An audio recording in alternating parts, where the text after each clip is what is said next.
Hi, I'm Becky Parker Geist. I am the host of the Audiobook Connection podcast, Behind the Scenes with the Creative Teams. I'm also president of Bay Area Independent Publishers Association and the CEO of Pro Audio Voices and Amplify Audiobooks, providing audiobook and podcasting production, distribution, and marketing. And today I have with me Allyn Riggs, author of the Stone's Blade series. Allyn, welcome. Glad to be here. Yeah. So I would love to start off with just a little bit about your background. Like, where did you grow up? When did you first get interested in writing? Were you writing from the time you picked up a pencil, or what's your story? Pretty much, yeah. Writing down made up stories when I was playing alone in the sandbox with my plastic horse, briar horses, and, making up stories for them.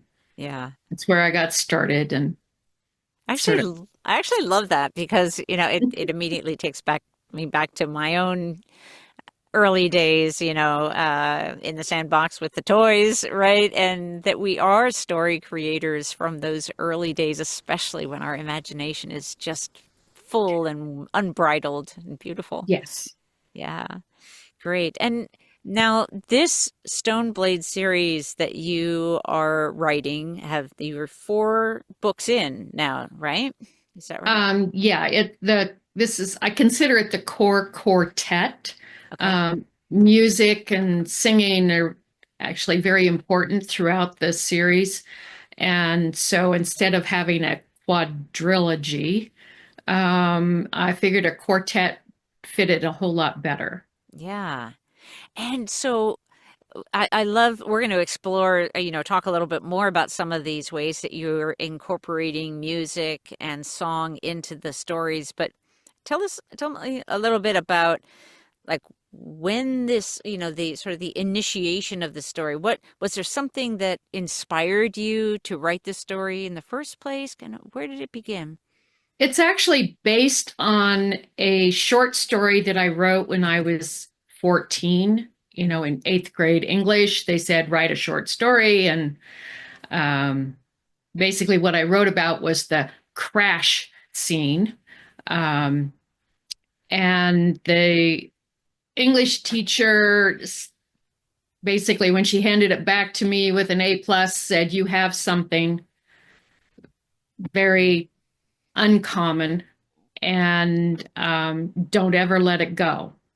Oh, nice. And yeah, it never has let me go, Yeah. even when I've been raising children and everything. That's so beautiful. I love how there are educators who can really provide those key words that become pivotal in our lives and really support us in our dreams. That's beautiful. Yeah. Wow. And so was there from that point of writing that story, were you sort of nurturing the story in your own mind, or was it something that you found again and came back to in that way? I did find it again. I'd sort of played with it through high school. But when I was in college, I was in a creative writing class, and a very good friend of mine who was one of my dance partners on an exhibition team. He was in the class with me, and we were charged with writing the first 5 chapters of a novel. Oh, And I thought, well, what can I do? And I thought, I have this little short story, yeah. and maybe I can see what I can do with that.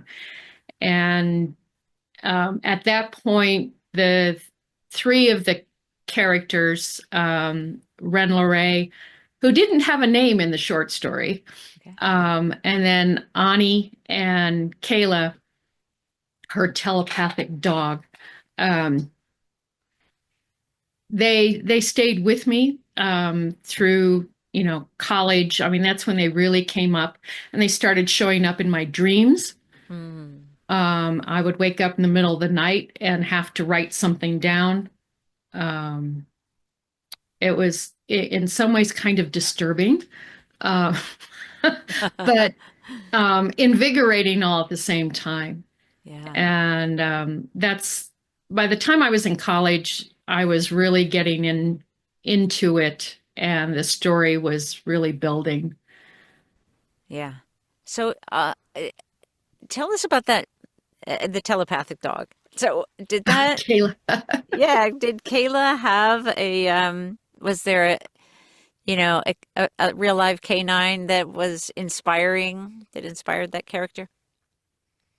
I don't really know whether there was a specific dog or canine um, that was it just seemed to be a fun idea that the two characters were telepathic with each other Yeah. and basically nobody else.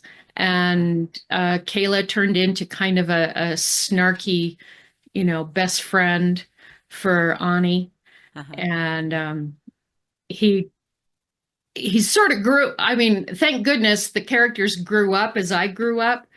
Because when I go back to that original story, it's like, yeah, that was a 14-year-old writing that. Um, and but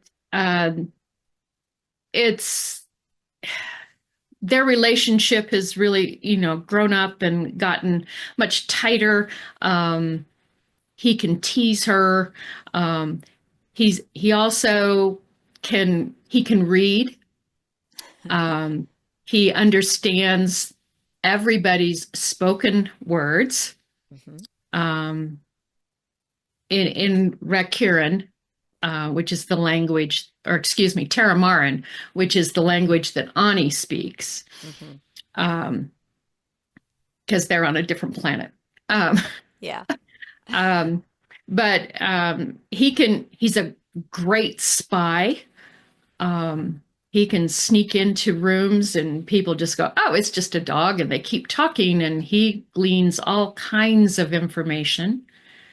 And sometimes he passes it on and sometimes he doesn't. Hmm. Yeah. And he's very protective of Ani, which is one of the reasons he was basically created. The telepathic connection was enhanced and created, as we find out much further down the line. Yeah. Yeah.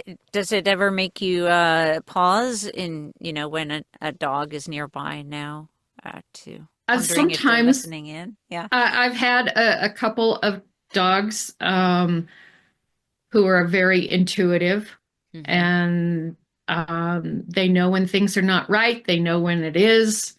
Um, and it's almost as if they truly understand what's going on. Yeah. So, Yeah. And maybe they do better than and many of maybe us they humans. do. So watch yourself Yeah. when you're around them. That's right. That's right.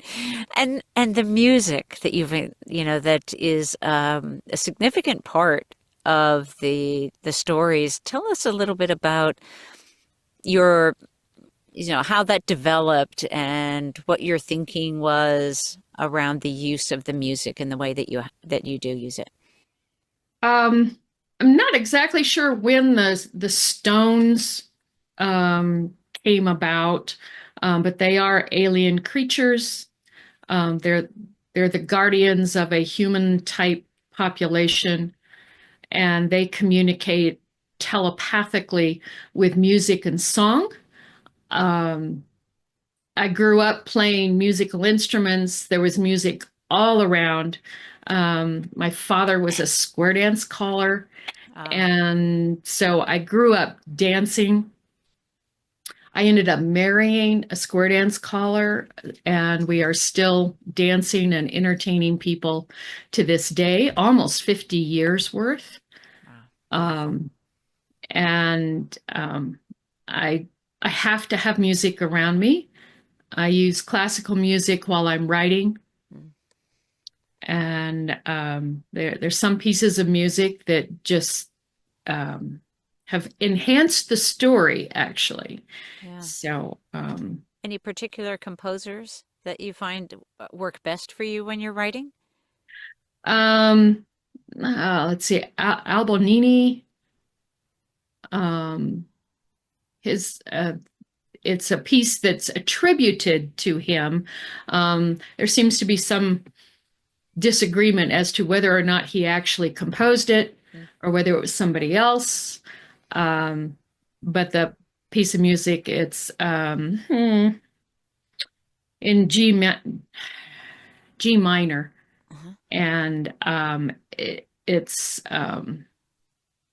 in places it's almost painful to listen to. It's so intense, at least for me. And it's been used in different movies and stuff, which I didn't know about until I actually sat down and researched why this piece of music meant so much to me.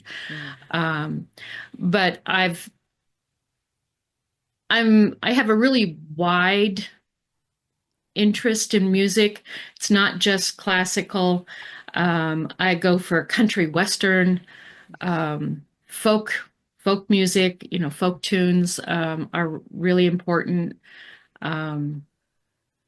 Just any really good, solid beat and well-phrased piece of music can just sort of turn things on in my brain. Yeah. And I'm either making up dances or making up stories. So. Yeah, it sounds like the music really speaks to you, which is a way, and then now you have these stone creatures or stones that speak through music in ways that we understand on a different level than words. Does that sound? Right. It's music can be very emotional and very pivotal. If you have the wrong piece of music in a movie or a play or something, it's not going to go over well. Yep. Yeah, I've definitely had those experiences watching something and thinking, what was that composer thinking? Yeah. Yeah. Tell us a little bit more about the title and how you selected that, both for the series and then also as for the books within the series. The book, I decided it was going to be called the Stone's Blade, because the stones see their interpreters as singers or as their blades to right wrongs or protect each other, protect the other people and the stones themselves. There's a whole blade culture. What turns out to be on both planets, and it's sort of one of the secrets as to why that I won't divulge right now. Very good. Very good. No spoilers here. Yeah, well, we'll try. Yeah. I'll try not to do any spoilers. Yeah. Yeah, great. And then I always like to, from your perspective, what themes or issues or kind of through lines do you feel are sort of central to your writing? For this series, an underlying theme is that the characters are out there discovering their true self, and then they have to decide whether or not they will accept that. And it's up to them. Everybody has a different reason for not accepting it or accepting it. Yeah. And it's, discovering your true identity and accepting or not what that is. Yeah, great. Because it can be hard. Indeed. Let's take a short pause and we'll come right back and talk a little bit more about the audiobook.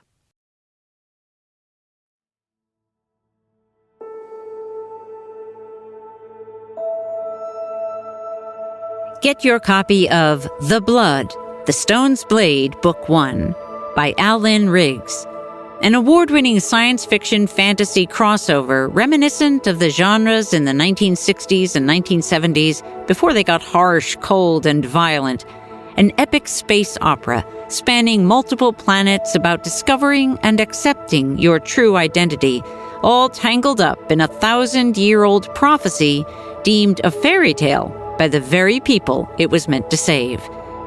Only the one known as the Blood can save Rakira's people from extinction. But is there time? The women of Rakira have begun to die, and the stones have chosen Renlore to rescue Rakira's only hope of survival, a 5-year-old child living on Terramar. When his ship crashes on Terramar, Renlore races against time to find the child whose blood carries the cure for his people. But the child cannot be found. And to complicate matters, Renlore is falling in love with Ani, a female Terramaran blade ring champion with serious alien issues and her own need to be accepted for who she is. Renlore must choose between the survival of his species and the love of his life. The future of two worlds, Rakira and Terramar, hang in the balance, and everything depends on Renlore. Get your copy today at amplifyaudiobooks.com.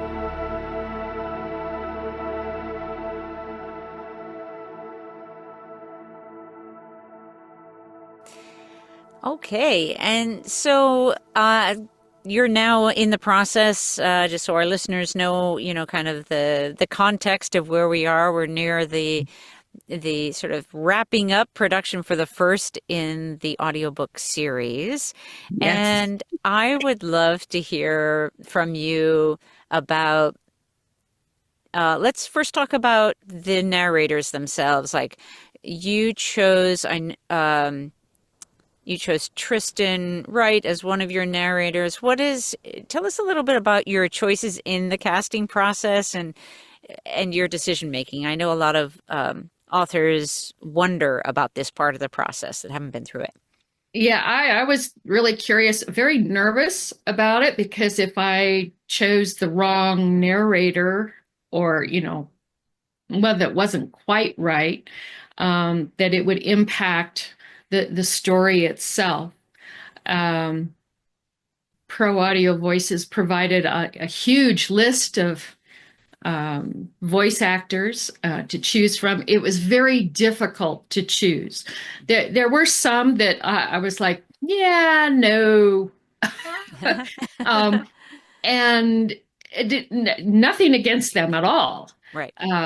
But I just didn't hear the character with that voice. Yeah. And I narrowed it down to 2 or 3 voice actors per point of view character. We've got 5 point of view characters in the first book, The Blood. And it finally came down to which ones made me smile first. Yeah. Nice. It was kind of like yes, this is it. They've got it. They've got the character.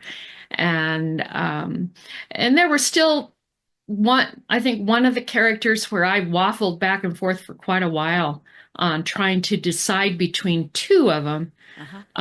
Luckily, one of them tried out for one of the other parts, and I actually liked him better for that other part. So that's, yeah.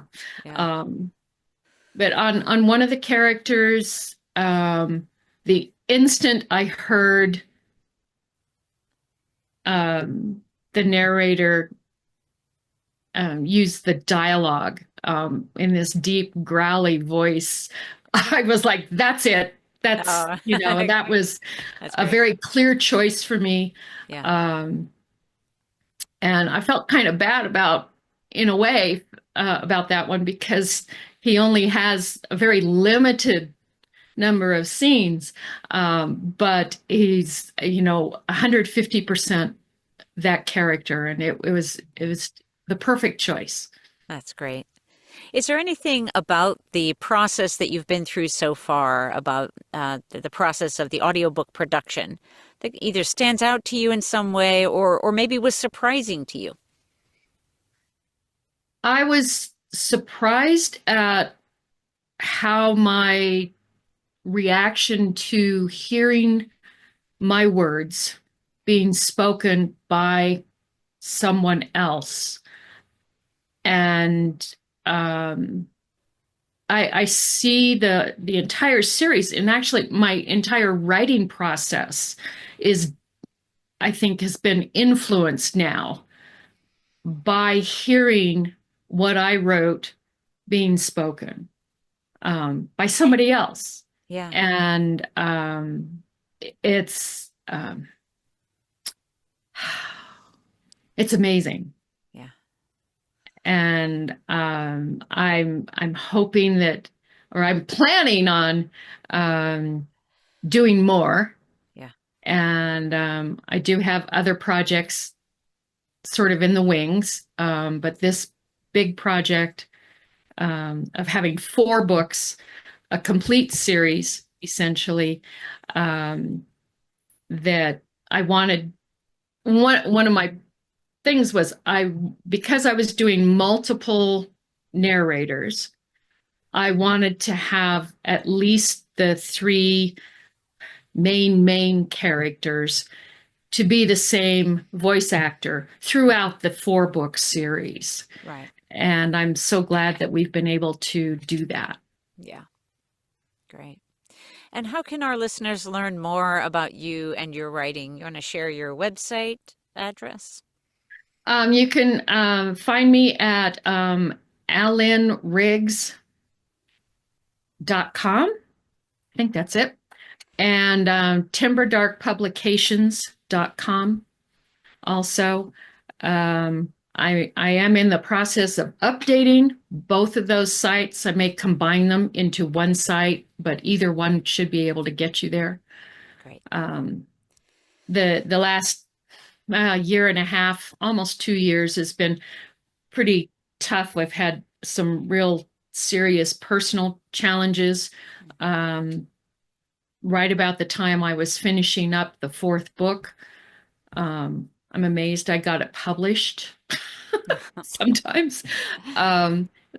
And so some of my writing has sort of slipped off by the wayside, and I decided that getting the Stones Blade series as audio would be my main focus.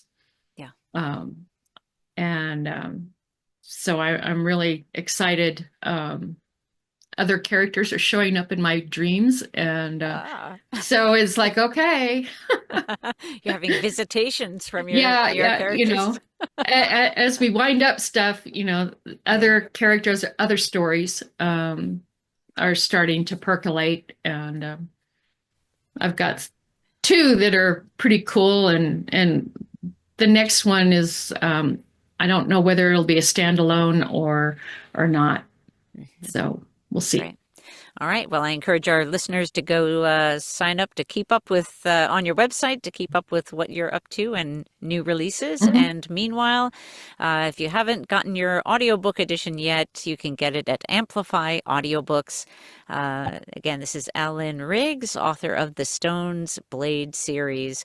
Allyn, thank you so much for being with me today. All right. Thank you.